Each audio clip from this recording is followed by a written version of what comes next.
perfect crime. Crime. Oh, my wealthy fraternity brothers. $67. And a second-hand typewriter. I told you to leave it alone. No, you were so scared you froze to it. It was the first time, Artie. The next time it'll be all right. If there is a next time. When we made the deal, you said you could take orders. You said you wanted me to command you. I do. As long as you keep your part of the agreement.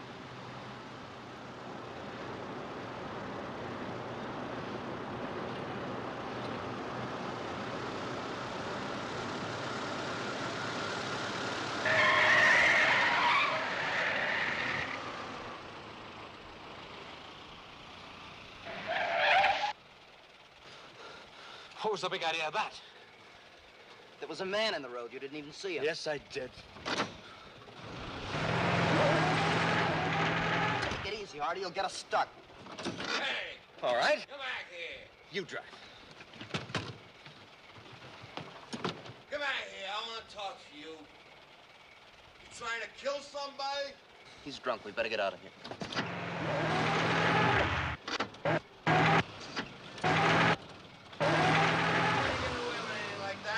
Wait a minute. Stop! You're smart, don't you? What? That way. You come back here, I'll show you who's smart.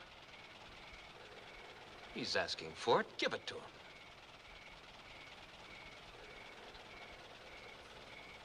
That's an order, Judd.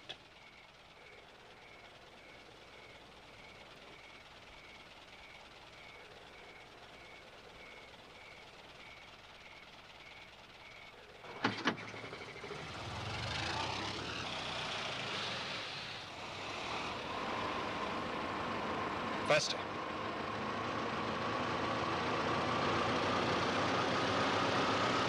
Hit him! Hit him!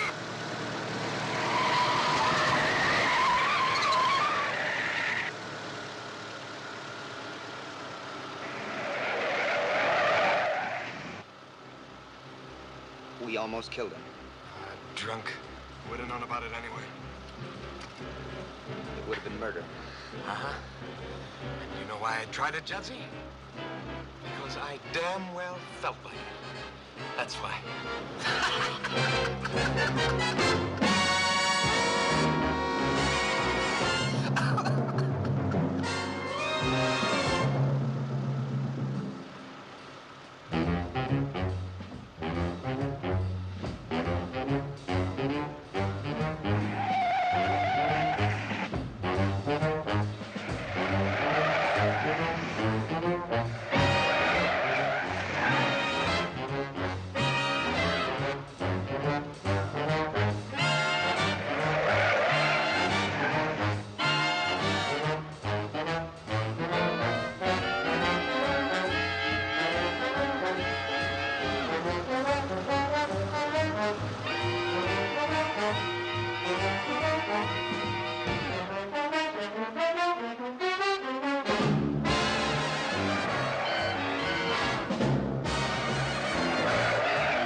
Artie.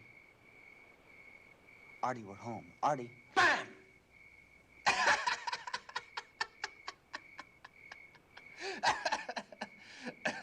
I was just thinking about the fraternity house in the morning. Everybody running around accusing everybody else, nobody knowing it was us. Could you see him, Judsie? Yeah. Artie, listen. About missing that drunk on the road. Forget it. I'll get another crack at him some night. When I'm alone. Alone? Can you picture those poor saps at the You fraternity? were only fooling about there not being a next time, weren't you? Was I? Please, Artie. I'll do anything you say. Anything? I want to do something really dangerous. Something that'll have everybody talking, not just a few guys. With half the fat-headed cops in Chicago running around in circles wondering about it while we sat back and laughed at them, huh? Yes, but together, Artie. Something perfect, something brilliant. The true test of the superior intellect with every little detail worked out. And dangerous, really dangerous. That's the only way to be any fun. Yes. You'd get panicky again. No, I wouldn't. It must be done as an experiment. Detached, with no emotional involvement. And no reason for it except to show that we can do it. We can do it. Together. Okay, genius. Go home and get some sleep. Call you tomorrow?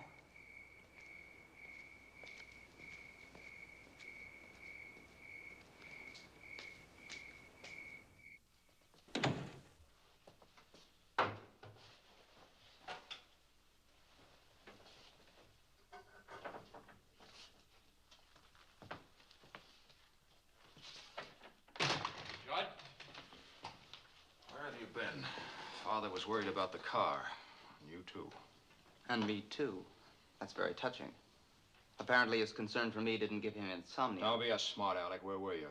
Up to some funny business with Artie again? As if I didn't know. Then why bother to ask? Wait a minute. I want to talk to you. I don't think we have anything in common, Max. And take your hand off my arm. I don't have to answer to you. Or anybody else, hey, kid? Outside of Artie and your birds, you don't give a damn about anything else in the world, do you? Does my interest in ornithology annoy you that Don't much? be a fool. I'm delighted with your success. It just irritates me to see anyone as brilliant as you make a jackass out of yourself over someone like Artie Strauss. I see. For your information, my dear brother Max, Artie Strauss happens to have one of the most brilliant minds I've ever had. I know occasion all to about encounter. Artie Strauss and his mind. Now, I've no doubt you both have twice the brains that I have. I'd just like to see you use them for once on something besides cheating old ladies at bridge and giggling and scheming in your room all afternoon. Don't you ever go to a baseball game or chase girls or anything? When I was your age, I was always out I'm looking. sure you had some fascinating experiences, Max. But some other time. I don't expect any consideration for myself. But Artie happens to be a gentleman. Something I doubt you'd understand. Oh, I understand, all right.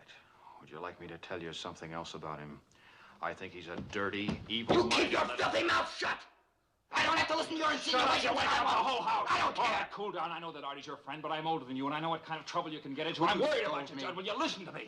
Judd, listen.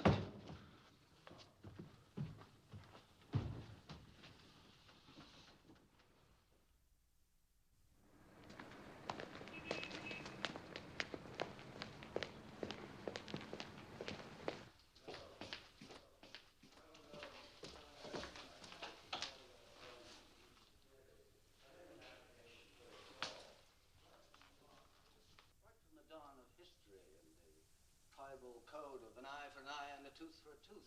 It's always been the basic instinct of man to govern himself. Professor McKinnon, I must agree with Nietzsche. Tribal codes and such do not necessarily apply to the leaders of society. No, Mr. Steiner. I can't see where your friend Nietzsche's theories have any application at all here.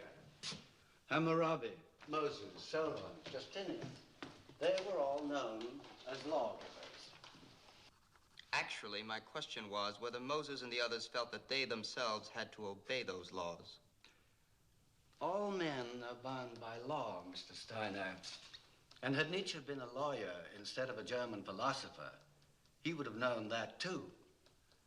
Are you going to tell me that Moses felt himself above the laws that he had laid down for his own people? Oh, I don't know, sir. He had a motley crew on his hands, and he had to get them through the desert somehow. Can you cite an example of any of these men who failed to respect the law or the rights of the individual? Can Nietzsche explain that away, Mr. Steiner? Oh, I think so, sir. If you've read him, sir, you'll remember that he conceives the Superman as being detached from such human emotions as anger and greed and lust and the will to power. And all completely beyond my comprehension, although apparently not yours or Nietzsche's. Perhaps my thinking is outmoded, but I still cling to the theory that if we were all super intellects, we would nevertheless evolve our own code of laws. No, super laws, sir. Well, an alien voice in our midst. And since I haven't heard it before, Mr. Brooks, I am forced to assume that you were not with us earlier in the period. Well, that's just an assumption, sir. It can't be admitted as evidence. Oh, very good, Mr. Brooks. You surprise me. But just for once, I shall take a leaf from Nietzsche's book, place myself above the law, and grade you accordingly. That will be all.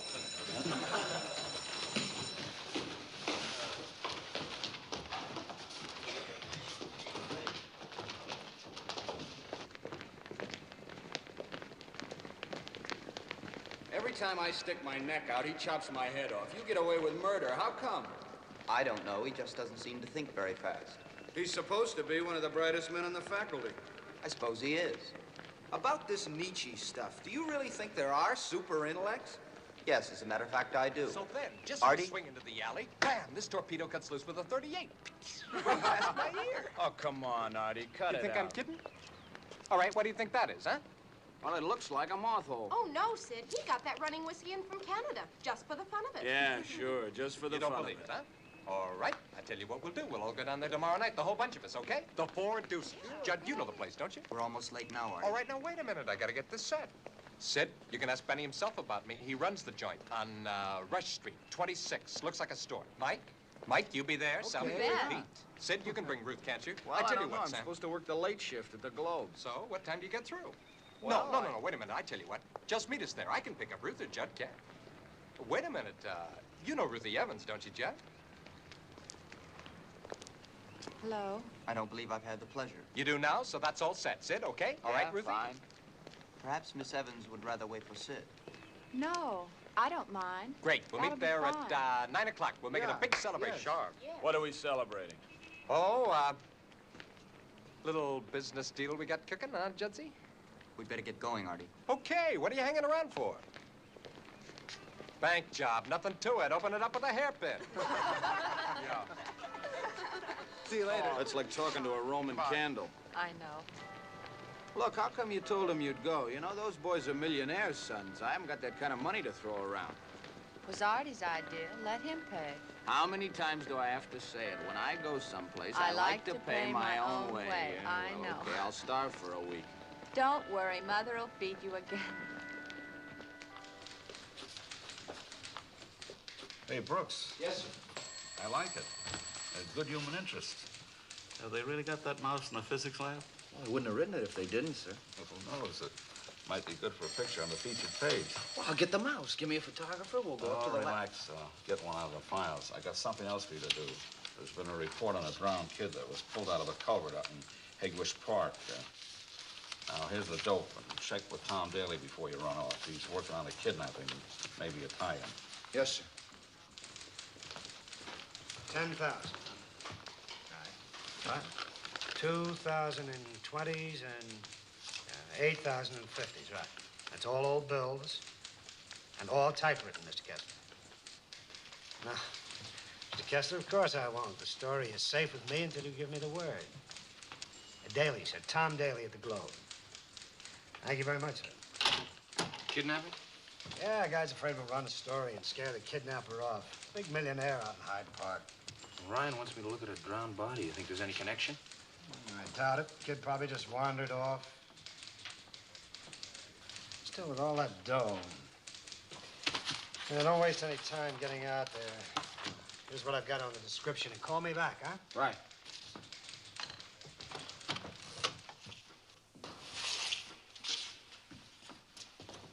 They brought him in around 8 this morning. Drowned, they said. Wait till the coroner sees that report. Why do you say that? This kid wasn't drowned. All them cops wanted to do was dump him on us. Show you something. Oh, kid's glasses. And you see this here? Them lumps under the hair? This kid was slugged. See how stiff this is?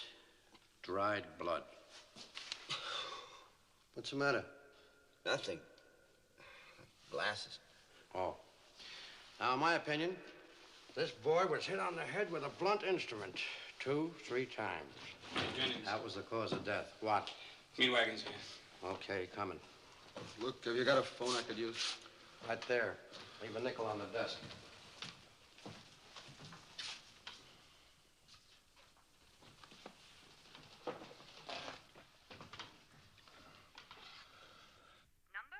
State 1097. Chicago Globe. Tom Daly. Daly here. This is Sid. Oh, hello, kid. I'm at the morgue. I think I've got something. The description fits to a T. But this boy didn't drown. He was killed, hit over the head with a blunt instrument. All right, listen. Stay right where you are and don't say anything to anybody. I want to see if I can get somebody from the Kessler family to come over with me and make a positive identification. Yeah, okay.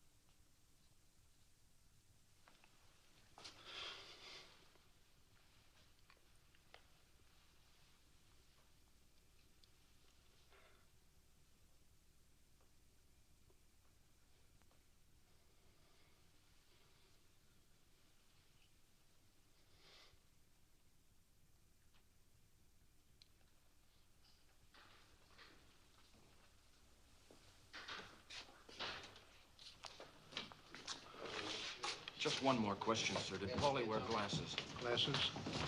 No. Mr. Kessler? You're Mr. Kessler, aren't you? I'm Jonas Kessler, the boy's uncle. And there's no question it is your nephew, sir? No, there's no question. Just a minute, I'd ask you. What's that about glasses? Well, they must have been beside the body when they found it. But they weren't the boys. I tried them on him. They didn't fit. Where are they now? I shoved them way down under the sheet. Nobody will notice. Do you think whoever did it could have dropped them there? I don't know, but if nobody notices them for a little while, we got a clean beat for the morning edition, and you got a bonus. Come on. Excuse me, Can we see the body?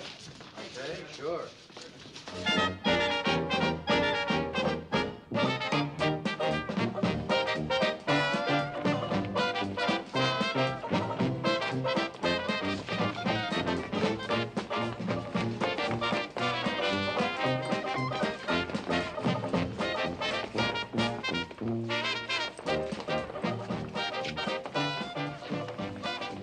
If we used Plato's system, you see, all children would be wards of the state and assured of being educated correctly. Wouldn't that be terribly sad and impersonal? Children do have feelings and emotions, don't they? Of course they do. But for whom? Why should it be their parents? They didn't choose them. I certainly didn't choose mine. It's pure biological accident. You feel that way about your own mother and father? I have very little in common with my father. Or my mother. My mother died when I was 8 years old. Oh. I'm so sorry. Judd, must have hey, made a great Bruce, deal. you gotta hear this. Old Sid's the biggest man in town. Hey, Sally, sit down. Take a seat, will you? Hey, come on, just sit down. Hey, how are you, boy? Let's sit down and have some We gotta celebrate. What are we gonna celebrate? No. Now, to hear him tell it, it sounds like nothing. But you know about the kidnapping, the little Kessler punk? Yeah, you read about it in the newspaper. Didn't you notice that every paper in town had to say it was a Globe reporter who found out the kid had been murdered? So who do you think it was? Sid! Sid, Artie says the hero of the hour. Give me that. Okay, set him up like a steer. Wait a minute, Sidney first. Okay, now something for you. Just a little. Okay, everybody, come on. Just sit. Artie, will you sit down? It was just a lucky break. Boy, it sure was. You know, if he hadn't identified the body when he did, the Kesslers would have paid the ransom. How about that? Great. Well, what about the paper? Did they give you a bonus? Yes, but not for that exactly. You mean there's more? Oh, There's there's more. Listen, he didn't tell it all. Oh, sure, just tell us, huh? Well, it'll be in the early morning editions. Just another lucky break. About the glasses. Glasses? What do you mean? What kind of glasses? Eyeglasses, you know. The police thought they belonged to the boy, but they looked pretty big to me, so when nobody was around, I tried them on the body. Oh, well, I had to. Anyway, they didn't fit, so they couldn't have been his. I didn't say anything to anybody. You mean they could have belonged to the murderer? Well, the police seem to think it's possible. It's not a very logical conclusion. Anyone could have dropped them. But anybody didn't. They must belong to the murderer. Oh, Artie. We're bleeding. What set you off? I don't know. Wow. What'd they put in that drink anyway? Artie. No. Just, wash it off. Gotta get some air. He really should have that looked at, Judd. Judd.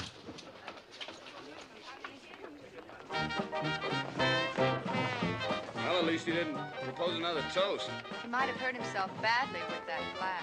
Ah, for a guy who dodges 38 caliber bullets, that's nothing. We'd better get going. Yeah. What's the rush? We've got an early class in the morning. You know how it is. Yeah, well, good night. Okay, so we'll see you later. Good night, Ruth. Somebody sure let the air out of this balloon in a hurry.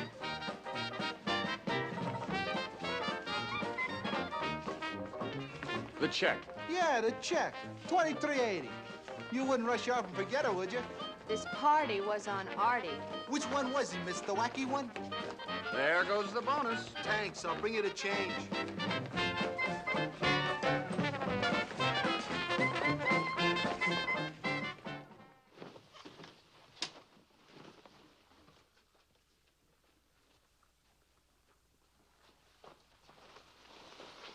I can't find them.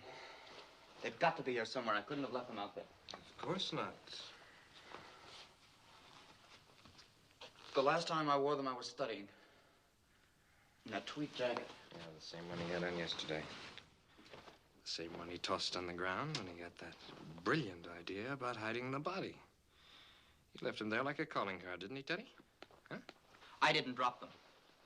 You picked my coat up. You grabbed it up by the tail and tossed it to me. That's when they fell out. I agree it was inexcusable to have them in my pocket, but I didn't drop them. Isn't that lovely? He agrees it was all our fault. We said dump the body in the lake, but no, he had a stroke of genius. Shove the kid in the culvert, he said. Nobody will ever find him there. No, not in a million years, he said. Artie, will you please stop that? Shut up, we're not talking to you. The first guy by on his way to work pulled him out of that stinking culvert. So why do you suppose he picked the culvert, Teddy? Huh? What? Because he was scared and it was the first place handy? Yeah, I think you're right. And you know what else I think? I think he never wanted to go through with it anyway. That's not true, and you know it, Artie. We agreed it was the true test of the superior intellect. Superior intellect? What do you think of that, Teddy? You and I work out this perfect, beautiful crime. And then the superior intellect tries to see how many ways he can... Shh. I heard some loud voices. Well, what are you doing with all this stuff? I was looking for something. At 2 o'clock in the morning? What were you looking for? I don't think that's I'm any sorry good we business. disturbed you, Max, but Judd was looking for a corkscrew I loaned him. But he was just going to drive me home anyway, weren't you, Judd? Drive you? It's 2 blocks. But the neighborhood's swarming with kidnappers and degenerates. Max, you wouldn't want to be responsible for anything happening to me, would you? Or would you? What's that for? Protection? Teddy? I always take him along. He's indispensable. Cute? Well, girls always get a big kick out of him anyway. Coming, Judd? I'll be back in 5 minutes. Or what?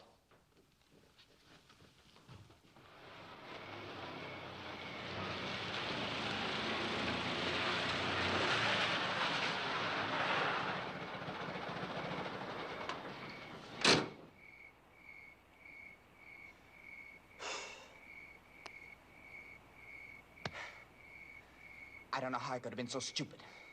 You were. I could go in and claim the glasses tomorrow.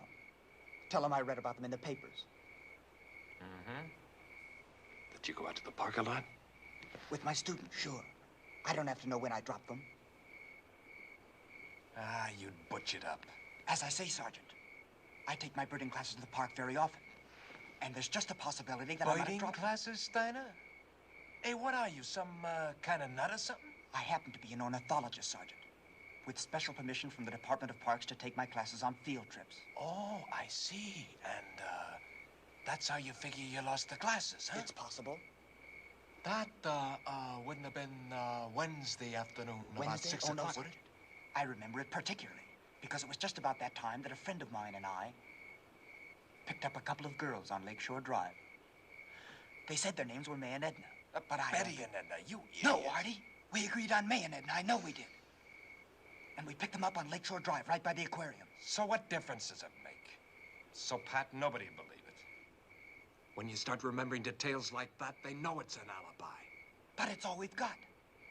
Suppose they pick me up and question me. You promised you'd stick by it. You swore you would. All right. I'll stick to it. For a week. 1 week and not a minute longer. After that, I'll make up my own alibi. Stop worrying. It's not that easy to trace an ordinary pair of glasses. But suppose they do. And suppose it is more than a week. So what? They're not my glasses.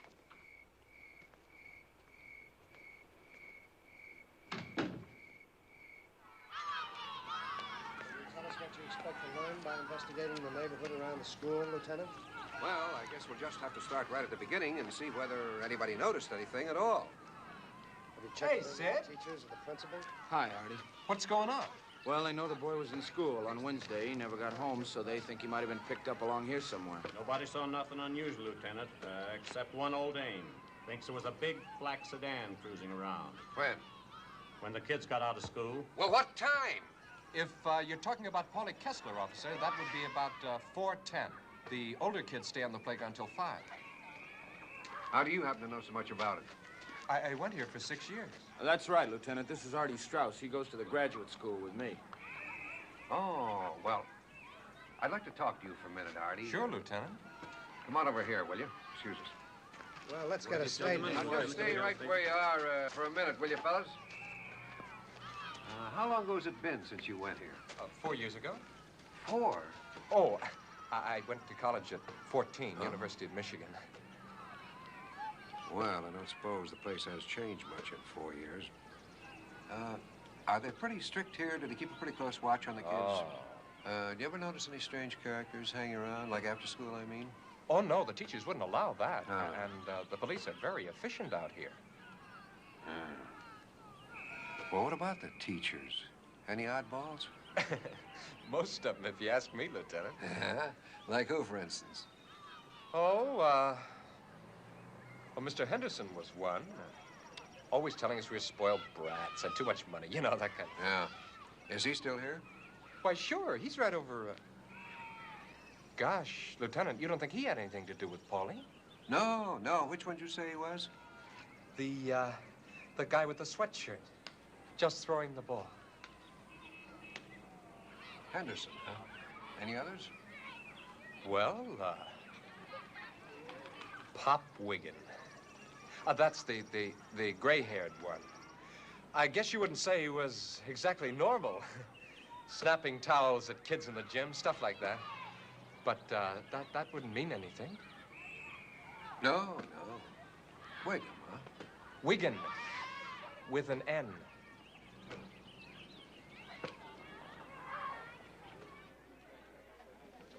It's the place where I discovered the Kirtland warbler. I was the first person to find one in 60 years. Of course, it doesn't exactly compare with Red Grange running 97 yards for a touchdown. I think it does. I think it's fascinating. I'd love to go out there sometime. You would? Yes. Really? Yes, I would. I'm going out Thursday afternoon. if you'd like to come. I know how interested you are, but an inquest is strictly official business. Look, why don't you talk to your friend, Lieutenant Johnson? Maybe he'll get you in. Great, I never thought of it. Hi, Ruthie. I'll see if I can find him. I'm busy. I guess I'd better run along, too. You'll never catch up with that skyrocket. It's not that. I have some studying to do. You have time. Please stay. Sure. Stick around. Sorry, I have to go. I do hope you'll be able to make it Thursday. I know I'm late. I got tied up at the Globe. Sid, you could have at least been polite to him.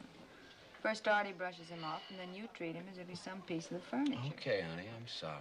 Now, what's this about Judd and Thursday? He wants to take me out to Hegwish Park. Well, if you're an ornithologist, I guess that's the best place to go to find various species of birds. Should be a very entertaining afternoon for you.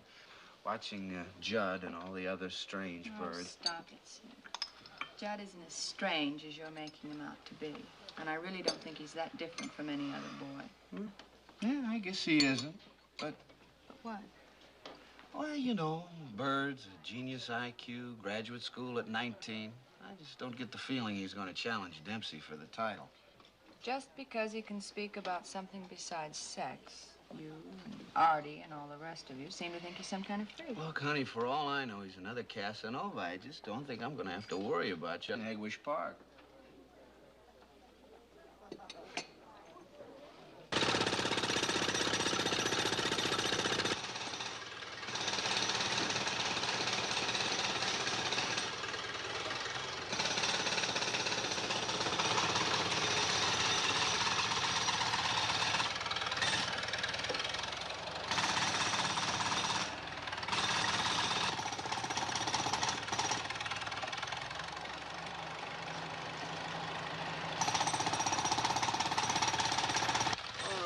Break it up here. Come on, keep these folks up on the sidewalk, will you, officer? Come on, let's break it up here. Come on, up there, please. You too, Mr. Oh, hello, Artie. Everybody and his brother wants to get underfoot. Sure looks that way. Well, what's going on, Lieutenant? Somebody phoned in and said they saw some mysterious man throw a bundle in the sewer here on Wednesday night. So we gotta dig it up. That's pretty stupid, huh? Sure is. I'd like to get my hands on the guy that called. Listen, you know anybody around here who talks with a German accent? With a what? With a German accent. Oh, a German accent. Yeah, the Wainwrights live right across the street there, have a German chauffeur. Real Prussian. Rupert. Yeah? I think I'll have a little chat with this Rupert. Hey, Johnson. What? Find anything? Sure, just what you'd expect to find in a sewer. Well, this case gets nuttier day by day. I wonder if there's any place I can find a phone around here. Well, use the one in my house, Mr. Daly. I live right here. Come on. You know, I have another theory I was telling the lieutenant about. Hey, you and Johnson are really running this case, aren't you? No, I've just given them a couple of ideas. You see, nobody's thought of the possibility of the kidnapper being a woman. But I remember a nurse that the Kesslers had for Polly. She did some of the weirdest things you ever saw. I used to watch her at night. Yeah? How? Just a minute, folks.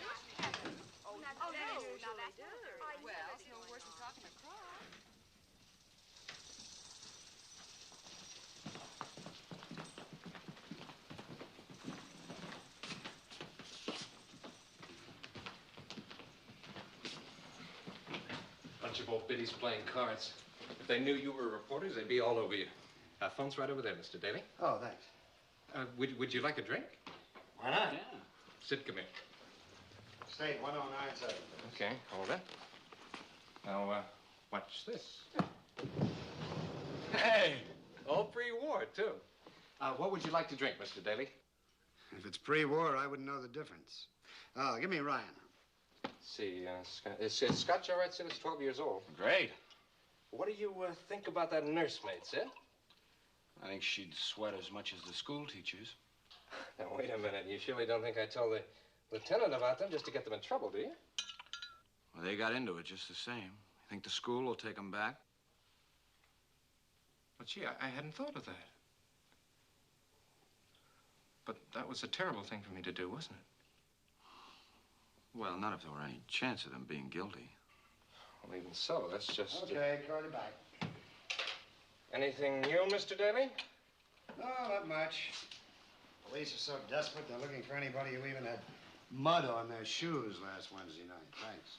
Oh, they did make a positive identification of the typewriter that was used to write the ransom note. Oh, the Corona they wrote about. No, it was an Underwood portable with a bent key. They're sure of it. Oh, but for pity's sake, you scared the life out of me. Sorry, Mumsy. These are friends of mine. We didn't want to disturb you. Reporters working on the Kessler case. This is Mr. Daly. How do you do? Mr. Sid Brooks. How do you do? How do you do? I've been telling them my theory about Margaret, Mumsy. You remember her? Margaret? Mm-hmm. Margaret. You've had so many theories, dear. He's done nothing but talk about the case ever since it happened. Oh, such a terrible thing, and so tragic for the poor Kesslers. Arthur, dear, get me the sherry, will you? Mrs. Bainbridge is in such a state, she has to have something for her nerves. Oh, we're all on edge, I guess. This horrible thing. Police digging up the street out there. That crowd making such a racket you can't hear yourself think. I declare I expect the next thing they'll do will be to search this house. Thank you, dear. Well, they have to follow up every clue, Mrs. Strauss. Of course they do, and they should. None of us will get a wink's sleep until this fiend has been captured. Every one of us has children, and... Mrs. Strauss, have you any idea why the Kesslers were the victims? Not the slightest. And Paulie was such a handsome little boy. Yeah, but still, if you were looking for a kid to kidnap, Paulie's just the kind of cocky little punk you'd pick. Arthur, that's a terrible thing to say. But it's Simply the truth, awful. Mumsy. You said yourself he was a fresh little smart aleck who wanted I've to said spank. the same thing about every child in this neighborhood, including you, Arthur Strauss. That doesn't mean you have to repeat it. What will these gentlemen think of me? I think you've been very gracious, Mrs. Strauss, but I also think we're imposing on you. He said? Yeah. A pleasure, Mrs. Strauss. Bye, Mrs. Strauss. Goodbye. Wait a minute. Wouldn't you like to stay for dinner? No, thanks, Artie. I'm going to start checking on a nursemaid. Well, I'll go with you. I can tell you what she looked like. That really won't be necessary, Artie. Thanks just the same. Arthur, dinner's in an hour. You know how your father likes to have you here. Yeah. So long, Artie. See you in the morning, Artie. Arthur, don't drink any more before dinner. You know how it affects you. How? Don't pout, dear. You should go and call Judd. He's been trying to get in touch with you all afternoon. Who cares? I'll call him after dinner. Then come and see the ladies. They're dying to meet you. And they'd be fascinated to hear what you know about the case. Oh? Okay. Oh, that's my good boy.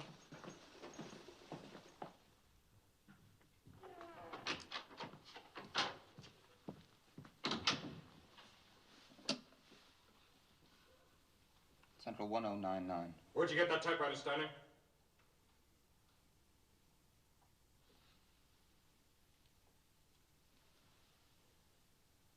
Why, I've had it for some time.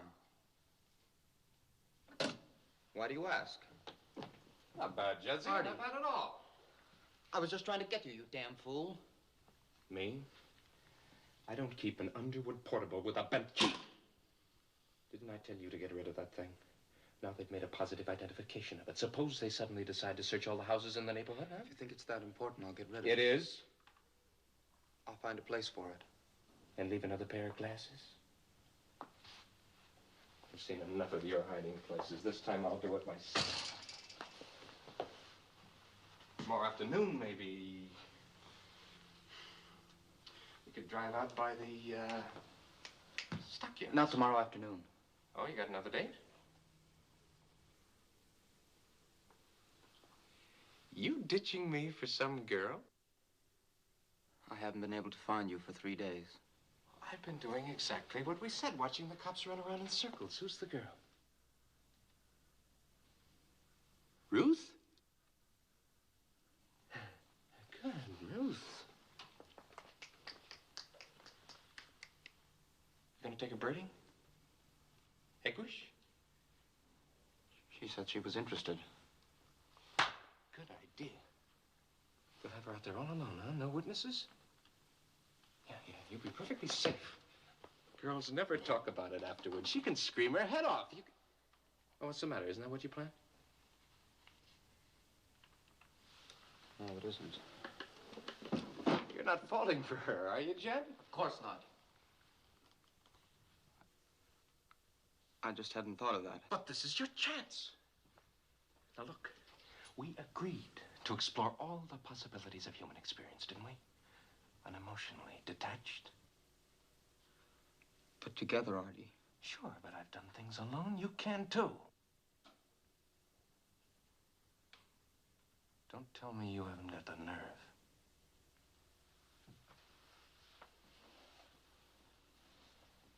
It's perfect. And the best part is that Ruth won't be suspecting a thing. What's the matter?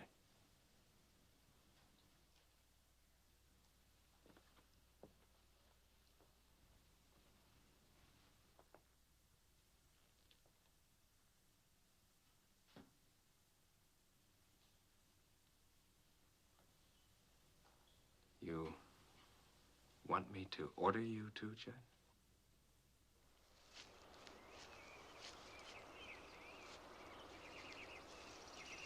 Right up in the top branch. I can't. Oh, wait, I saw something move. That's it. Here. Yes, there. Oh, it's beautiful. I'm so glad you brought me here, Judd. What is it, Judd? You seem so sad. That's a sentimental term. There's no such thing as sadness. Only the reality of things happening. You don't really believe that, Judd. Over there, for instance. That's where they found the body of the Kessler boy. Is that sad? Yes, it is. Terribly sad.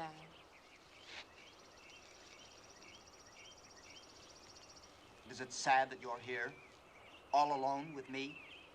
Just you and I and little Polly Kessler's ghost.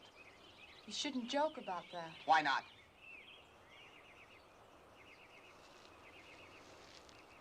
What's one life, more or less? There were 9 million people killed in the war. What does one little Chicago boy matter? Judd, you're not that cruel.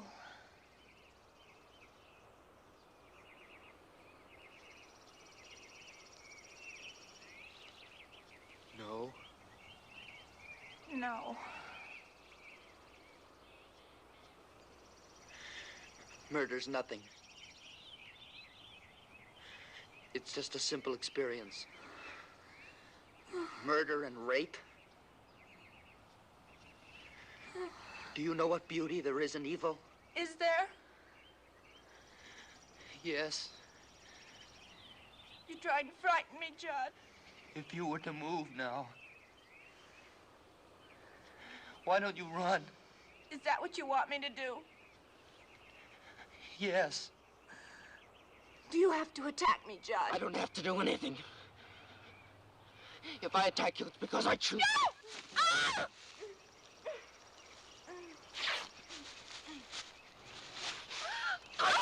Are you afraid of me? I'm afraid for you, Judd. I'm afraid for you. Judd. Oh, God. Oh, my God.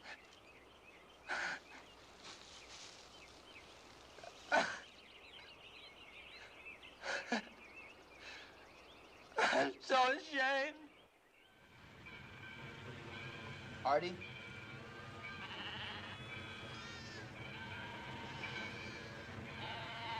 What is it? A Judas goat.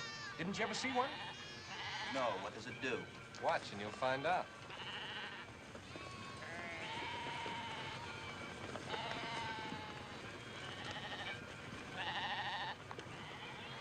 See, when they get to the slaughterhouse, he ducks to one side and the silly sheep go in to get their throats cut. That black devil knows it. Did you get rid of the typewriter? Uh-huh. There's a pit out back where they bury all the entrails. Nobody will go near that. So, how did you make out? Oh, fun.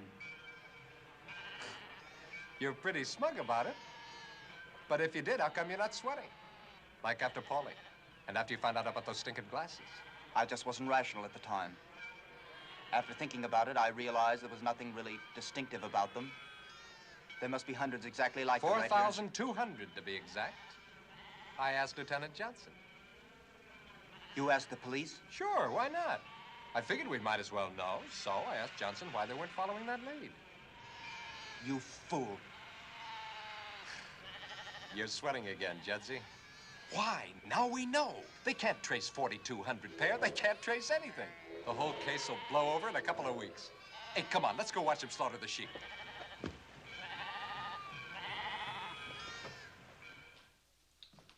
I looked all through my bedroom, gentlemen. I just don't understand it. I'm positive I had them last night. Have you seen those glasses of mine, Emma? The ones with the black rims on my desk, perhaps? I just cleaned your room this morning, Mr. Judd. They weren't there then. I don't think I could have lost them. They wouldn't be someplace else around the house. Well, I only use them for studying. What do you think? Boss is pretty definite about it. It's the state's attorney. He gave us orders. Mr. Horn, I'm a great admirer of his. I'm a law student, you know. You wanted to talk personally to anybody on the list who didn't have their glasses. I see. Then I expect you want to take me down to the Hall of Justice with you now. Not exactly. The Pennington Hotel, Mr. Horn's taking a suite there. Just to protect anyone he talks to. You know what the reporters would do with something like this? Of course. Very considerate. Shall we?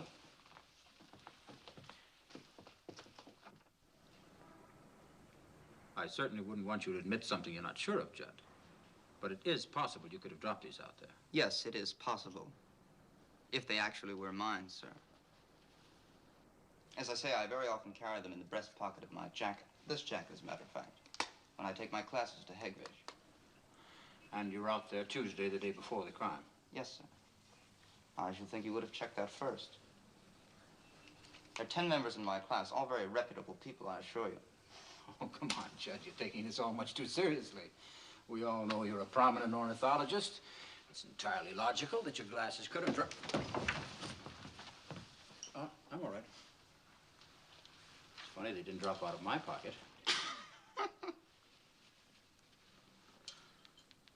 Oh, I'm sorry, sir. But it looked like you were acting that out for a jury. Forgot you were a law student, Judd. Yes, it was rather far-fetched. Do you suppose you could show us how these glasses might have fallen out of your pocket? Go right ahead.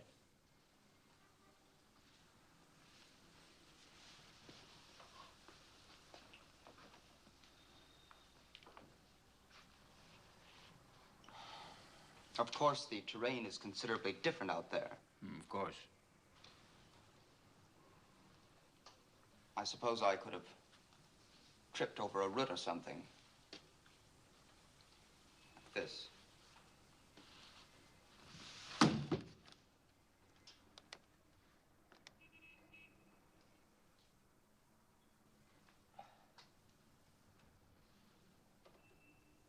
They didn't fall out of my pocket either. No. May I see your coat a moment? Yes, certainly.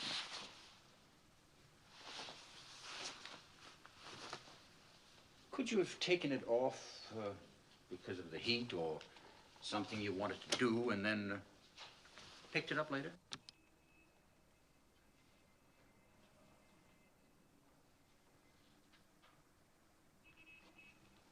Yes, but I wouldn't pick my coat up that way. Why not? I'm very careful about my clothes. Unless you were in a hurry. Unless it was dark.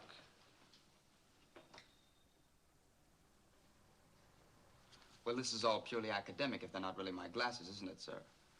I don't know, of course, but I would imagine there must be 1,000 pair of glasses like those right here in Chicago. The figure is about 4,000, Judd. But these happen to be your glasses. In spite of the fact they look like thousands of others, they aren't. You see, a firm in Rochester developed this new hinge. Almer Co. is their only outlet here. They sold 3 pairs. One to an executive who's been in Europe for a month, one to a woman in River Forest, and the third to you.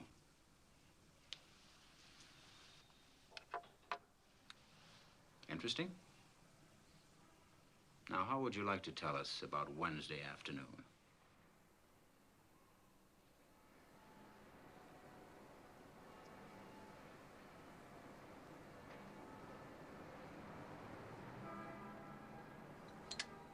I must say, you've given us a very detailed account of your activities, Judd. 10 times. Oh, we're very thorough. We'd like to find some way to corroborate this. You see, none of it, driving around on your Stutz Bearcat, Lakeshore Drive, Jackson Park, Hot Dog Stand, May and Edna, none of it is particularly easy to check. Well, it would be if you found May and Edna. Yes, but May and Edna who? You didn't tell them your right names, and they didn't tell you anything. See how it is? Look, Judd, I know how you feel about involving a friend, and I appreciate your family's feelings about picking up stray girls, but you might consider my position, too. I simply have to check this story.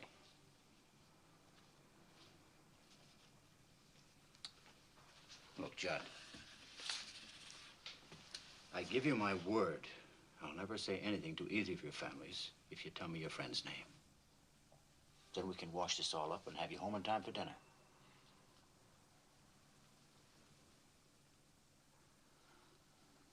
All right. I doubt that he'll ever speak to me again. But his name is Artie Strauss. Artie Strauss? And the university also. You know him? He's the kid that's been helping me all along. Very interesting. If you pick him up and bring him in, he may be able to help us some more. Yes, sir.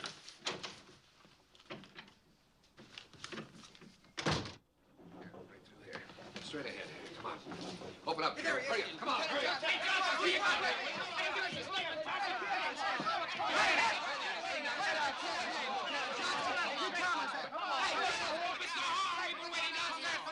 Don't you think it's about time he gave us a statement? I'll give you a statement when I'm good and ready to. In the meantime, there'll be no reporters in this suite. Come on!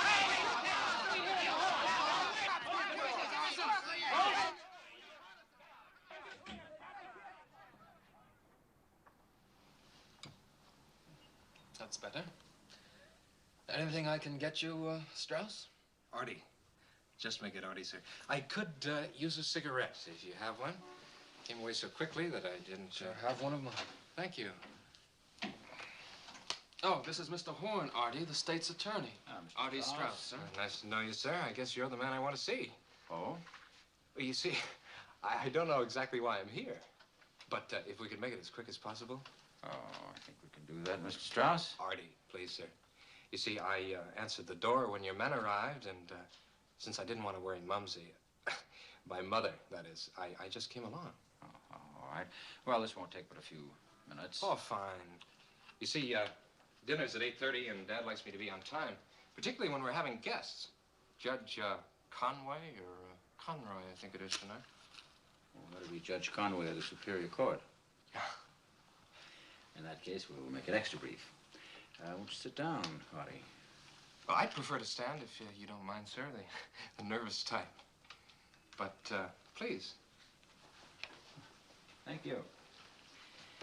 Well, I'll come right to the point, Artie. We're interested in a description of your movements in the afternoon and evening of Wednesday, the 17th. Last Wednesday. That's over a week ago, isn't it? Yes. Yeah, this is Thursday. Well, you see, it's pretty hard to remember that far back. That's what your friend Judd said. He did? But he managed to recall a few things. Oh, well, did he say I was with him? That's hardly the point, is it, Artie? We're interested in finding out what you recall. Of course, stupid of me, isn't it? You see, it's just that I know we were together part of the day. When was that? Well, Wednesday's a school day, and we have two of the same classes. We're interested in hearing what happened after school. Yeah. Wednesday. Was that the day the old man, father had the dinner party?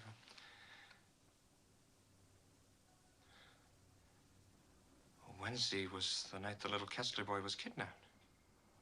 Is that why you want to know? Then I better get it right. Wednesday. It may help if you recall being with Judd any afternoon and evening last week. Well, I know we went to the Edgewater Beach Monday. That was a party. And the Four Deuces Friday. No, Thursday. But Wednesday. I don't believe so. Oh, yeah. I remember. I went to the movies. Alone. And that's all you remember about Wednesday night? Just dropping into a movie alone? No friends? No girls? That's it, sir. I wish I could tell you something more helpful. Yeah? The commissioner just phoned. He wanted me to tell you that Judge Conway called him. For the family, sir. So? Oh, nothing. He just wanted me to tell you. All right. You told me. Yes, sir. Oh, Johnson. Yeah. What about that other matter? Oh, May and Edna? Oh, yeah, the two dames. Well, we're still working on that, sir. Did he say something about two girls named May and Edna? Oh, I don't know if that's their names. Two girls we interviewed as secretaries. That's not true, Mr. Horn. Judd's broken his word of honor to me. He promised he'd never tell it to anybody. Why, Artie? Well, because that's where we were Wednesday night. Out with a couple of chippies we picked up on Lakeshore Drive. He knows what'll happen if my family finds out. Well, what else did he tell you that we got? Artie, have you been lying? Don't you know this is a murder case? Do you realize what the consequences could be? Can't be as bad as what my old man will do. He'll skin me alive if he finds out I was out with a couple of tramps. He doesn't need to find out. Do you want to tell us about it now? Didn't that blabbermouth tell you enough? We'd like to hear it from you. All right.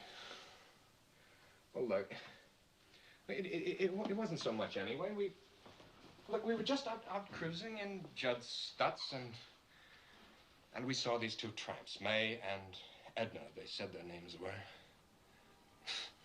Couple of crows.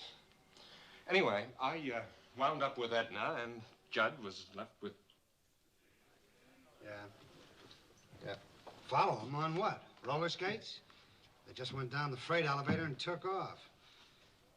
Yeah, well, Johnson says that Horn took him to dinner. Maybe he did. I got the kid making the rounds of all the restaurants in the neighborhood. Yeah, well, the feeling is that there's nothing much to it, particularly since they were taken out to dinner. Yeah. No, that's right, I'll let you know. Here we are, Mr. Judd. Will this be satisfactory? Excellent, Robin, merci. Et monsieur, votre père, il se porte bien, j'espère? Er ist gesund, danke schön. Und wie ist Ihre liebe Frau und Kinder? Danke. Wie immer sind Sie alle wohlauf. Gut. Préparez-nous son bon dîner, s'il vous plaît, et servez-le aussitôt que possible. Mais bien sûr, je m'en charge. Comptez sur moi. Merci. I told Robert to order for us, Mr. Horn. I assure you it'll be excellent. How many languages do you speak, John? 14, including English and German and Italian and French, Sanskrit, Russian, Latin, Greek. That's classical Greek and modern Greek, Umbrian. I expect to brush up on some of them in Europe this summer. Europe? Yes, I plan to leave next week. Europe, Stutz, Bearcat, the best restaurants. You fellas really have a hard life, don't you? By the way, that Stutz is a two-seater, isn't it? I thought you'd be wise to that one, Mr. Horn. You see, in a two-seater, a girl has to sit in your lap. Oh, cozy. You boys really had us worried there for a while, especially you, Artie. I'm sorry, sir, but I didn't think Judd was going to back out of our agreement. If you'll excuse me, I think I'll wash up. I'll join you. Might as well go, too.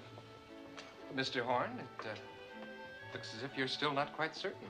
Oh, don't be silly. Sit down, Davis.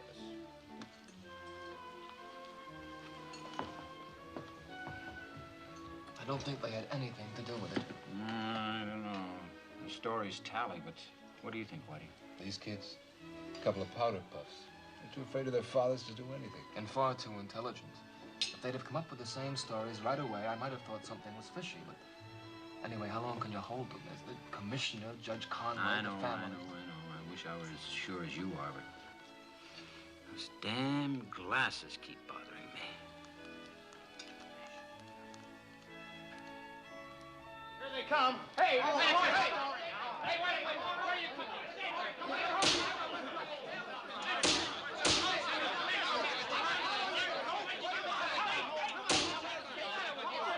Come on, give it to me. Come on, Mr. Boy. You're getting all excited over nothing. There's no story here because there have been no charges. Chamber proceedings. I'm trying to get information on the kidnapping. And if I think I can get it from these two boys, I'll keep them as long as I like. Shut that door. Give us this paper.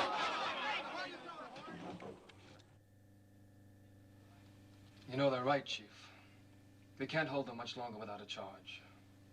I'm surprised the families haven't sent a lawyer down here before this to try... All right, I'll release them. I don't know why I've kept them as long as I have, except...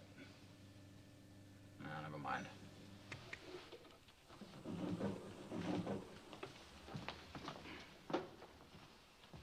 Who's this? He's the Steiner chauffeur. Albert, sir. Mr. Steiner sent me. I brought pajamas and a few toilet articles for Mr. Judd in case you kept him overnight. That's subtle. Well, Mr. Judd won't need them. You can stay here and drive him home. I knew all along the boys couldn't have done it. How? Well, I mean, they couldn't have been anywhere near Hegwish Park unless they walked.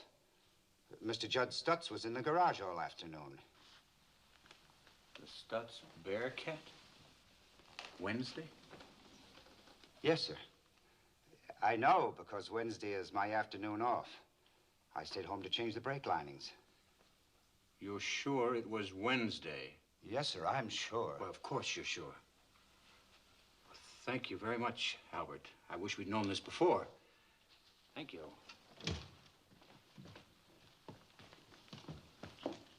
So they were cruising around in the Stutz Bearcat Wednesday. Were they picking up girls? Well, the little devils, they almost had us believing them. That still doesn't prove It proves they lied, and this time I'm going to get the truth. Which one will we hit with it first? Well, it's Judd's car. Yeah, but Artie's the wise guy. Johnson's buddy. Nice and cocky. I'll bust him apart at the seams. You go in there and keep Judd happy.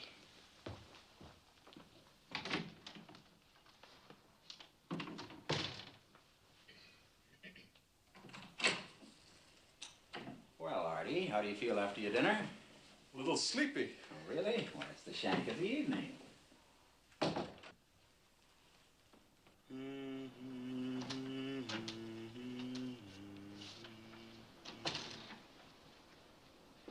Well...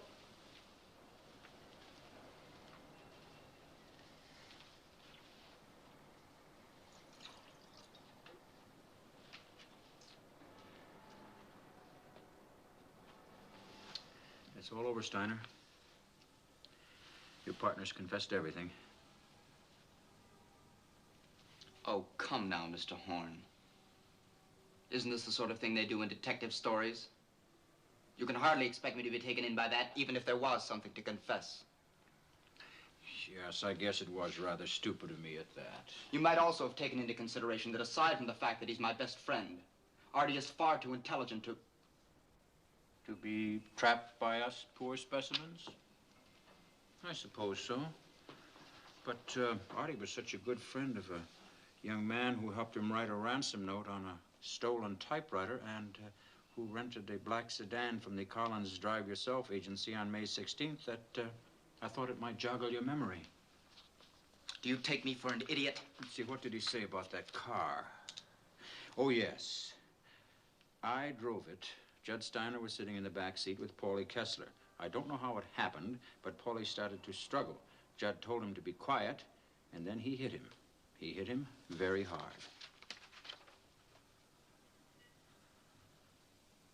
Oh, that weakling. That child. That inferior weakling. Where is he? Hold it. If he said that, he's lying. It's a cheap, cowardly lie. Mr. Strauss didn't drive the car, I did. And I didn't kill Polly, Mr. Strauss did. He's lying. He's lying.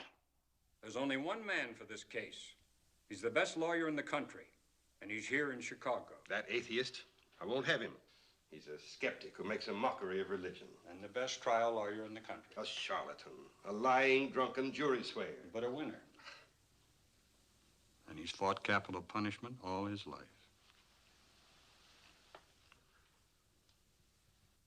I'm not even sure he'll take the case. If it's a question of money, we can... But the fee must be a consideration. I've known him 30 years. It never has been. Will you let me get him on the phone and see if I can persuade him? No. Judd is my son. No matter what he's done, it's my duty to speak for him.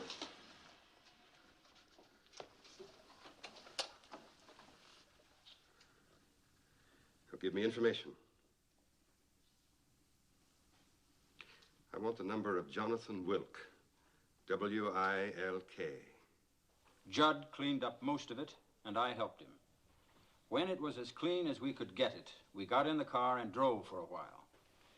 Then we started back, and coming along Ellis Avenue, I threw the taped chisel into the bushes at the side of the road. Then Judd drove me home, and I went to bed. These are the facts to the best of my recollection. Signed, Arthur A. Strauss. Do you have anything to add to that? Artie. Judd.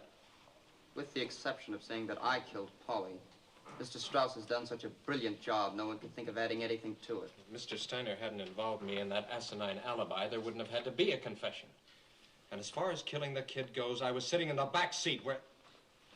I mean the front seat. The front seat Hey, or the Mr. back? All right, I meant the boys. I haven't finished. Have you both been treated fairly by me? Yes, sir. No violence? No intimidation? No. That's all? You'll have 5 minutes to question them. All right, now, was it the front seat or was it the back seat? I know. I meant to say the front seat. That's what I meant to say. Jonathan Wilk. Well, Jonathan. Harold. I suppose I should have realized you'd appear sooner or later. Would have been sooner. I hadn't gone first to the city jail, which is where I normally expect to find my clients. May we promote I questioned them here in an effort to avoid publicity. Avoid publicity? Well, They had no congratulations. counsel at the time. Well, they've got a counsel now, one with a writ for immediate delivery to city jail. I was about to do that before you came in. Take him down in the freight elevator and out through the back alley. Oh, wait a minute. You've had him for 12 hours. Please spare me 12 seconds. You were Artie? Yes. Judd? Yes, sir. Your folks have retained me as counsel for the defense. I've always admired you tremendously, Mr. You Wilk. can prove it, both of you, by saying absolutely nothing to anybody until I instruct you to the contrary.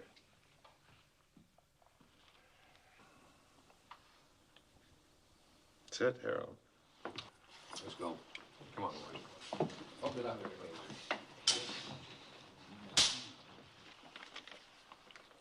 It's a little late to silence them now, isn't it?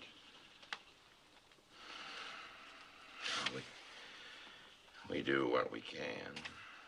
I suppose I ought to consider it a minor victory that the boys weren't hanged before I got here. They will be soon enough. Luckily, that decision won't be up to you, Harold. Oh, you may as well know, before you decide on a plea, Dr. Ball and Dr. Stauffer have been observing them. Observing? In their opinion, the boys are completely sane. Might be more interesting to hear their conclusions. The doctors would observe each other. Mr. Wilk. Sid.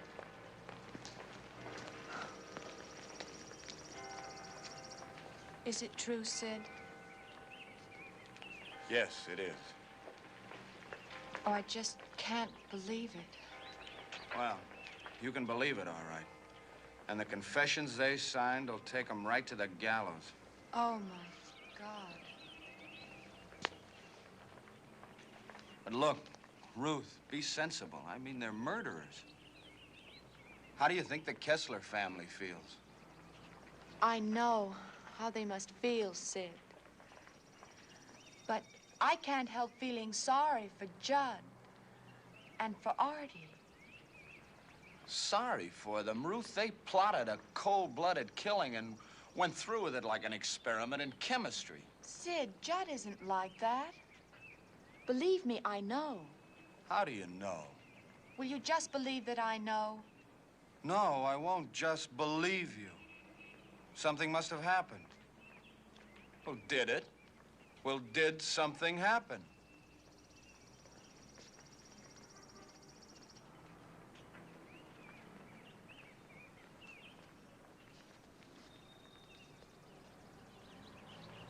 He tried to attack me.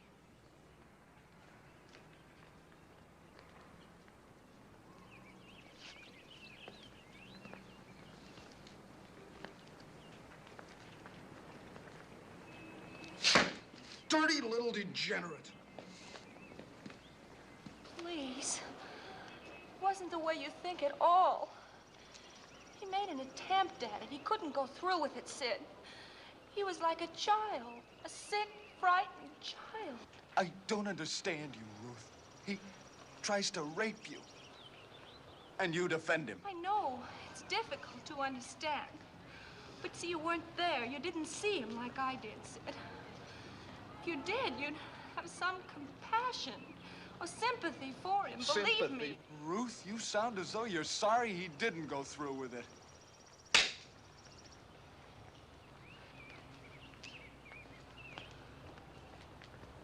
I hope they hang him. I hope he hangs till the rope rots.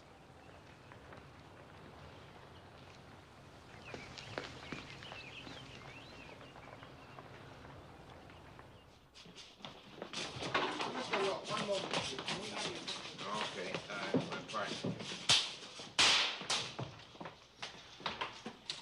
At the formal arraignment before Chief Justice Matthewson... Sid, he pleaded him not guilty.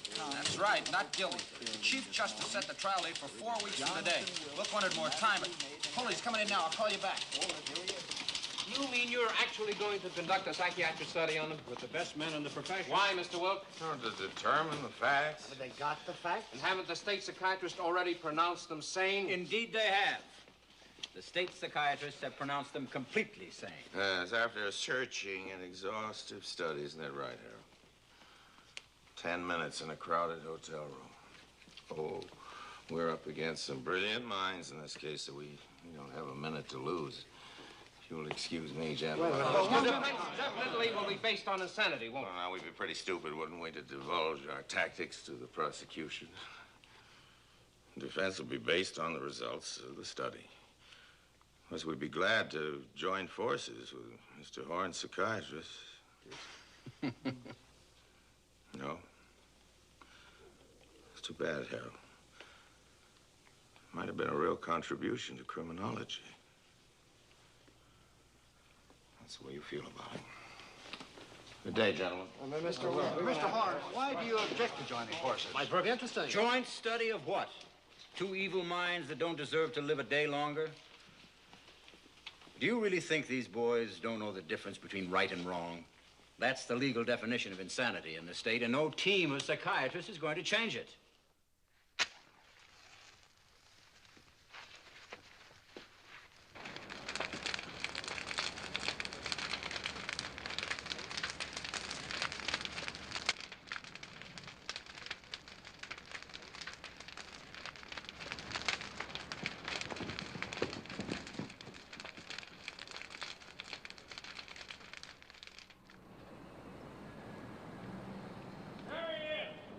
Good morning, sir. We're posting a couple of men here tonight, just in case the Cluxers decide. I'd prefer you didn't, Lieutenant. Well, they may come back again, sir. I don't think we ought to worry our heads over the kind of folks whose reaction to an emotional situation is to pull a sheet over their head.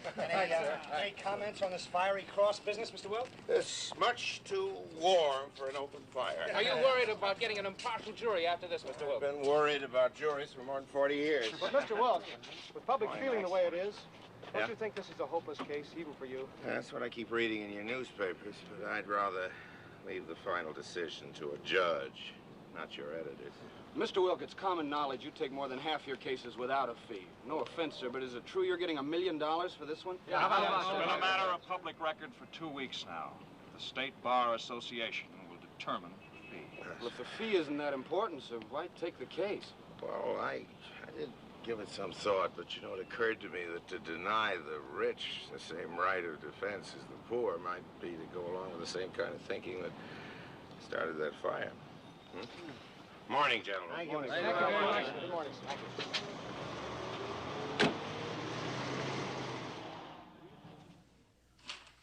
Bradford Beane's scale doesn't run high enough to rate Judd's IQ. Can you imagine that?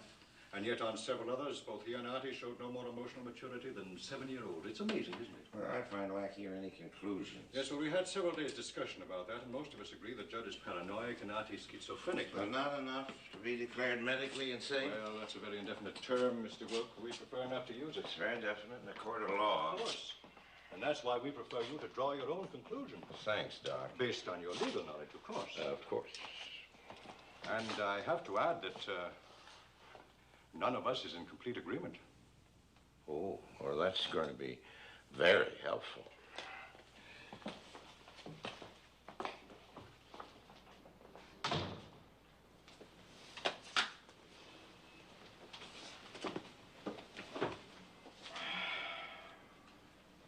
I see you have the finished report.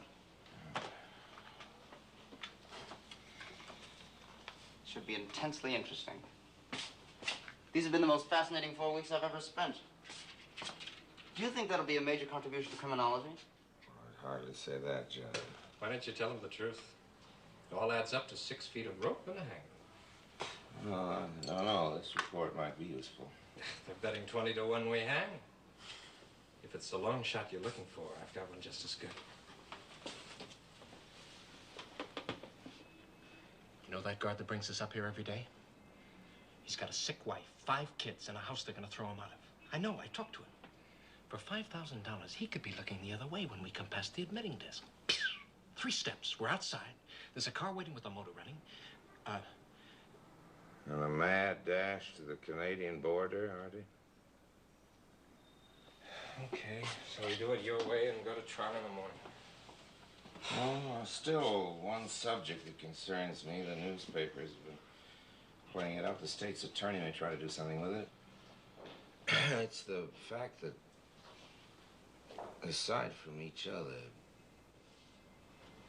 you don't have any close friends.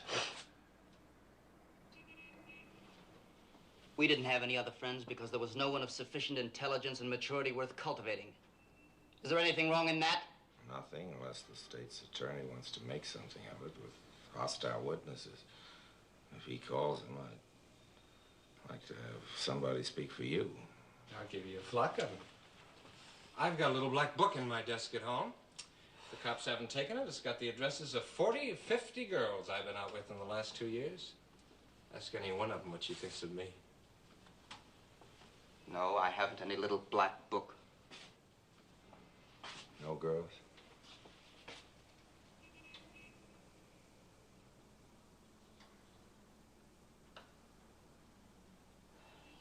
Yes, there is one I've been out with lately. I don't know what she'd say. You want to give me your name?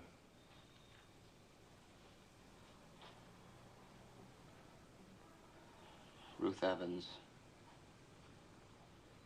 But I'd sooner you didn't call her, sir. I don't want her involved in this. I won't call her without your permission. That's it, boys.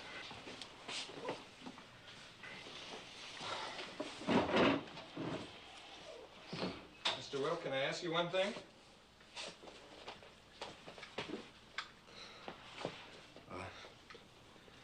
Will Mumsy be... my mother be there? And Dad?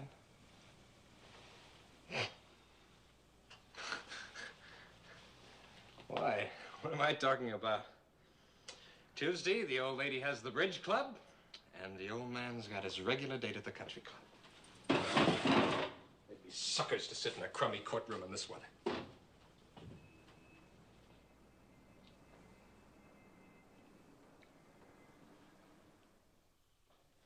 There is no other justice. There is no other verdict. There is no other penalty. Because never before in the history of this city has such a vile, cold, brutal, inexcusable, premeditated murder been committed.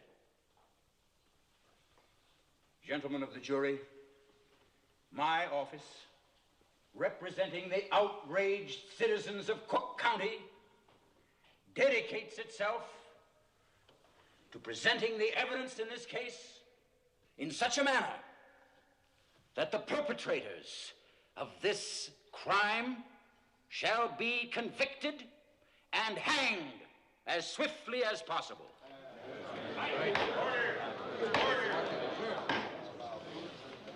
Any further disturbance of this nature, and I shall order the bailiffs to clear the court. Defense will make its opening remarks to the jury. Your Honor, please. Defense will waive its remarks to the jury.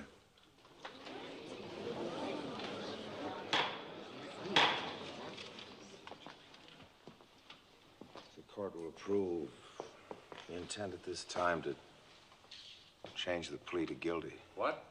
We're changing the plea to guilty with mitigating circumstances. It took 6 days to impanel that jury. Don't worry, I'll have that jury back at the mitigating circumstances even sound like insanity. State's attorney will approach the bench, please.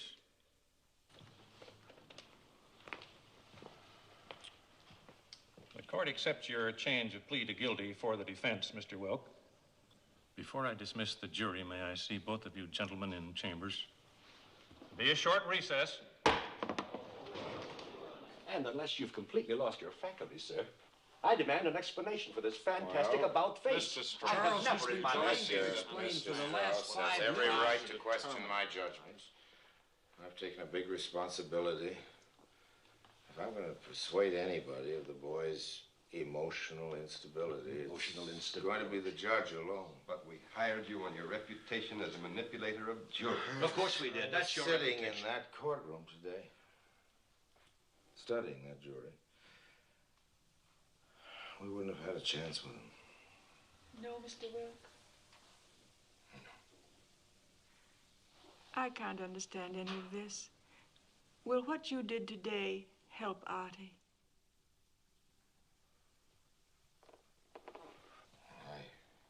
I think so, Mrs. Strauss. I hope so. I hope so. You see, here in Illinois, when you plead guilty, you don't have to have a jury. And that means that I'll be talking just to the judge. I hope he'll be more tolerant than any jury.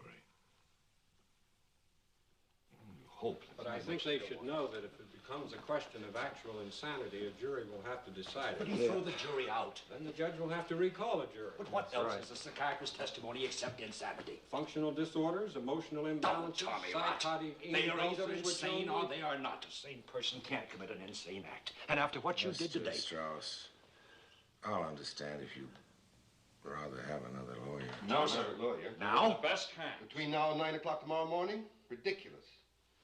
No. We're committed to you, sir. And I think we've made a tragic mistake. I hope you're wrong. I really do, Mr. Steiner. I object. I object, Your Honor. I object. I've said it 10 times and I say it again. The moment you admit evidence on insanity, this becomes a mock trial. So far, nobody's mentioned insanity except you. Your Honor, all the defense is asking is a chance to present expert testimony on the mental condition of these two boys. As a mitigating circumstance. Well, Your Honor. It's just another word for insanity. No, it's not. And that just evidence another has word to be presented Your to Honor, a jury. Mr. Horn was virtually godlike omniscience, and without hearing a single word from Dr. Alwyn, has already arrived at a conclusion which the testimony of the witness may not support. Your Honor, defense counsel is making a mockery of procedure. I object to his... Objection overruled. You may take the stand, Dr. Alwyn. Raise your right hand. Well, thank you, Doctor. Now, can you tell us how far this tendency, what you call schizophrenia, had progressed with Artie Strauss? Not to any degree of exactitude. We do know the habit of lying, indulging in fantasies, which the boy developed in infancy, had progressed to the stage where he himself was having difficulty distinguishing between what was true and what was not true. Now, that's right. Your Honor, the prosecution moves a jury be impaneled. But why? If Artie Strauss cannot distinguish between what is true and what is not Your true, Honor. he cannot distinguish between right and wrong and is Your therefore Honor, the insane. state's Isn't that what you're saying, attorney- Doctor? No, I don't believe so. Come Now, on, just a Doctor, minute. You're an expert and under oath. Is your I am diagnosis insanity or cross-examining not? this witness. Under oath, Your I Honor. cannot answer that, sir. Insanity is a legal term, not a medical one. I'm a doctor, not a lawyer. Motion denied. Your witness, Mr. Horn. Go ahead. Poppycock, Doctor. More psychiatric verbiage. Call it paranoia, call it anything you like. What it all adds up to in Judd Steiner is a feeling that nobody liked him. And they had good reason not to. Paranoia encompasses a very positive feeling of being right, and a strong neurotic suspicion of being persecuted because of those feelings. Oh, it does, eh? Well, let me tell you something. For the past 10 days, in cross-examining you and your colleagues, I've had exactly those feelings.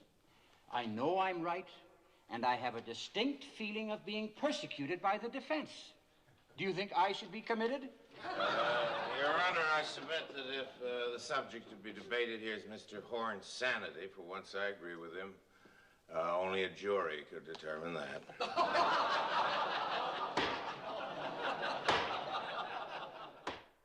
Now, at the time of this meeting, you had a deep romantic attachment for another boy.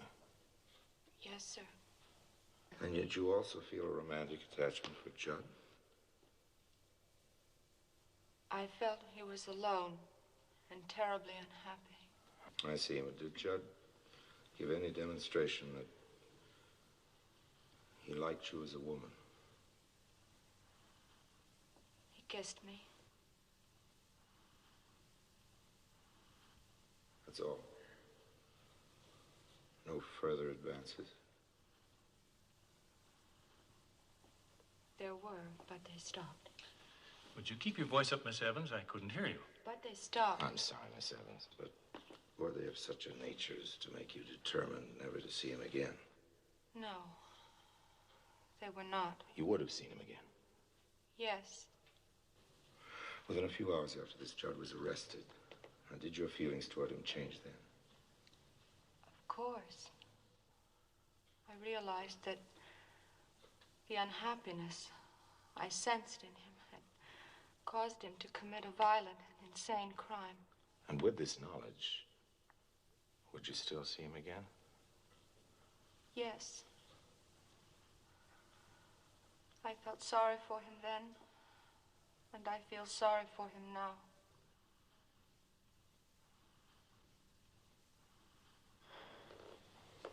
No further question.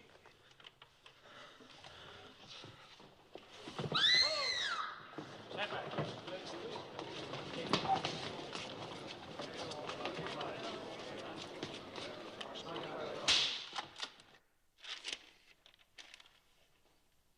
This crime is the most fiendish, cold-blooded, inexcusable case the world has ever known. That's what Mr. Horn has told this court. Your Honor, I've been practicing law a good deal longer than I ought to have. Anyhow, for 45, 46 years. During all that time, I've never tried a case where the state's attorney did not say it was the most cold-blooded, inexcusable case ever. Certainly there was no excuse for the killing of little Paulie Kessler. There was also no reason for it. It wasn't for spite or for hate or for money. The great misfortune of this case is money. If Your Honor shall doom these boys to die, it'll be because their parents are rich. I hope I don't need to mention that I'll fight as hard for the poor as for the rich. If I'd come into this court alone, with two ordinary, obscure defendants who'd done what these boys have done, and there hadn't been all this weirdness and notoriety and this sensational publicity, I said, Your Honor, I'm willing to enter a plea of guilty and let you sentence him to life imprisonment. Do you suppose the state's attorneys would raise their voices in protest? There's never been a case in Chicago where in a plea of guilty, a boy under 21 has been sentenced to death. Not one. Yet for some reason, in the case of these immature boys of diseased minds, as plain as day, they say you can only get justice by shedding their last drop of blood. Isn't a lifetime behind prison bars enough for this mad act? And must this great public be regaled with the hanging? For the last 3 weeks, I've heard nothing but the cry of blood in this room. I've heard nothing from the offices of the state's attorney but ugly hatred. For God's sake, are we crazy?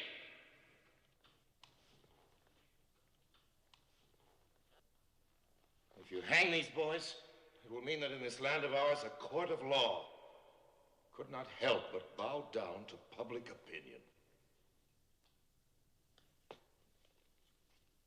And as cruel a speech as he knew how to make, the state's attorney has told this court that we're pleading guilty because we're afraid to do anything else. Your Honor, that's true. So, of course, I'm afraid to submit this case to a jury where the responsibility must be divided by 12. No, Your Honor. If these boys must hang, you must do it. It must be your own deliberate, cool, premeditated act. The state's attorney has laughed at me for talking about children's fantasies, but what does he know about childhood? What do I know? Is there any one of us who hasn't been guilty of some kind of delinquency in his youth? How many men are there here today, lawyers and congressmen, and judges, and even state's attorneys, who haven't been guilty of some kind of wild act in youth? And if the consequences didn't amount to much and we didn't get caught, that was our good luck, because this was something different. This was the mad act of 2 sick children who belong in a psychopathic hospital. Do I need to argue it? Is there any man with a decent regard for human life and the slightest bit of heart who doesn't understand it? We're told it was a cold-blooded killing because they planned and schemed. Yes, but here are officers of the state who for months have planned and schemed and contrived to take these boys' lives. Talk about scheming. Your Honor, I've become obsessed with this deep feeling of hate and anger. I've been fighting it, battling with it till it's fairly driven me mad. What about this matter of crime and punishment anyway? Through the centuries, our laws have been modified. Till now, men look back with horror at the hangings and killings of the past. It's been proven that as the penalties are less barbarous, the crimes are less frequent. Do I need to argue with Your Honor that cruelty only breeds cruelty? That every religious leader who's held up as an example has taught us that if there's any way to kill evil, it's not by killing men. And if there's any way of destroying hatred and all that goes with it, it's not through evil and hatred and cruelty. It's through charity, love, understanding. This is a Christian community, so-called. Is there any doubt that these boys would be safe in the hands of the founder of the Christian religion? I think anyone who knows me knows how sorry I am for little Paulie Kessler. And knows that I'm not saying it simply to talk. Artie and Judd enticed him into a car, and when he struggled, they hit him over the head and killed him. They did that. They poured acid on him to destroy his identity and put the naked body in a ditch. And if killing these boys would bring him back to life, I'd say, let them go. And I think their parents would say so, too. Neither they nor I would want them released. They must be isolated from society. I'm asking this court to shut them into a prison for life. Any cry for more goes back to the hyena. It roots back to the beasts of the jungle. It's no part of man. This court is told to give them the same mercy that they gave their victim. Your Honor, if our state is not kinder, more human, more considerate, more intelligent than the mad act of these 2 sick boys, then I'm sorry that I've lived so long. I know that any mother might be the mother of little Paulie Kessler who left home and went to school, never came back. I know that any mother might be the mother of Artie Strauss, Judd Steiner. Maybe that in some ways these parents are more responsible than their children. I guess the truth is that all parents can be criticized. And these might have done better if they hadn't had so much money. I do not know. The state's attorney has pictured the putting of the poor little dead body in the ditch. But, Your Honor, I can only think now of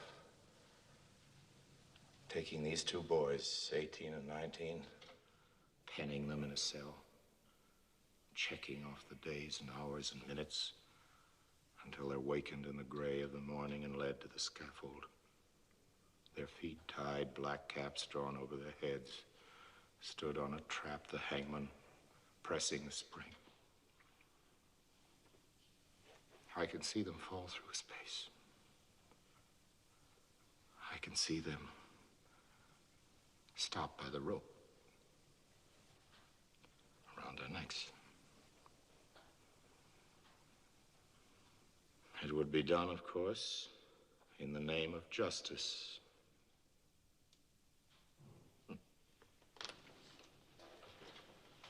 Justice. Who knows what it is? Do I know? Does Your Honor know? Can Your Honor tell me what I deserve? Can Your Honor appraise yourself and say what you deserve? Do you think you can cure the hatreds and maladjustments of the world by hanging them? Mr. Horn says that if we hang Artie and Judd, there'll be no more killing. The world has been one long slaughterhouse from the beginning until today. And the killing goes on and on and on. Why not read something? Why not think instead of blindly shouting for death? Kill them. Because everybody's talking about the case. Because their parents have money. Kill them. Will that stop other sick boys from killing?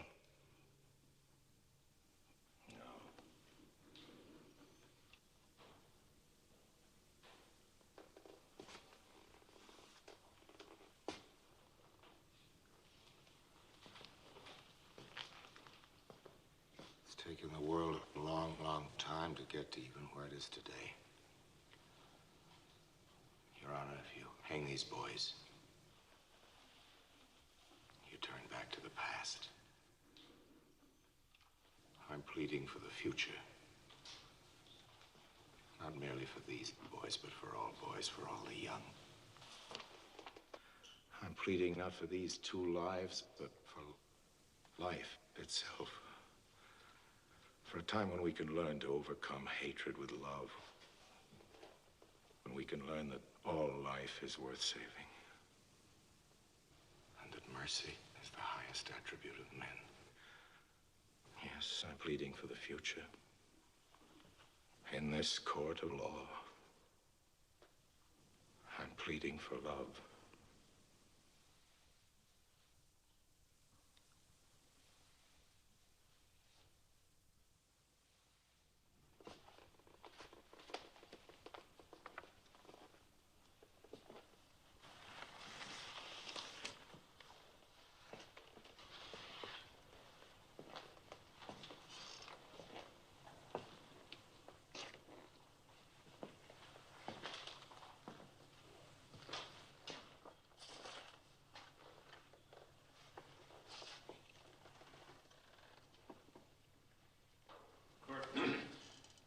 Court stands in recess until 10 o'clock tomorrow morning.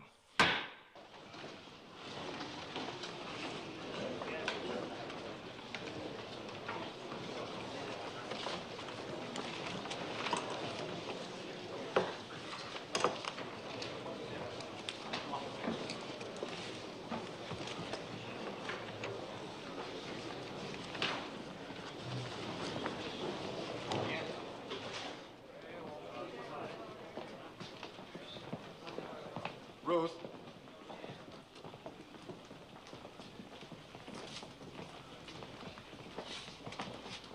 I don't know whether you'll believe me or not. I don't know why you should. After listening to Wilk, I'm glad you went on the stand. It took a lot of courage. Just wanted to tell you. said.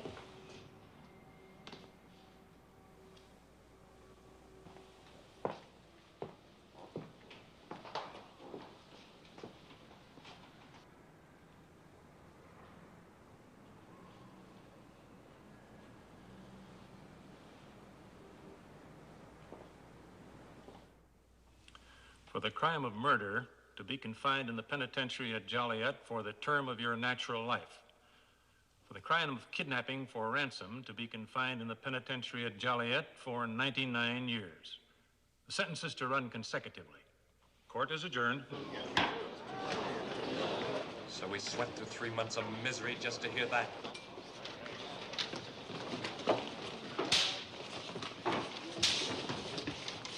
I wish they'd hung us right off the bat. Is that your only reaction, Artie? No remorse, no feeling of remorse? I wasn't expecting you to fall down on your knees and thank God for deliverance. God. That sounds rather strange coming from you, Mr. Wilk. A lifetime of doubt and questioning doesn't necessarily mean I've reached any final conclusions. Well, I have. And God has nothing to do with it. You sure, Judd? In those years to come, you might find yourself asking if it wasn't the hand of God dropped those glasses. And if he didn't, who did?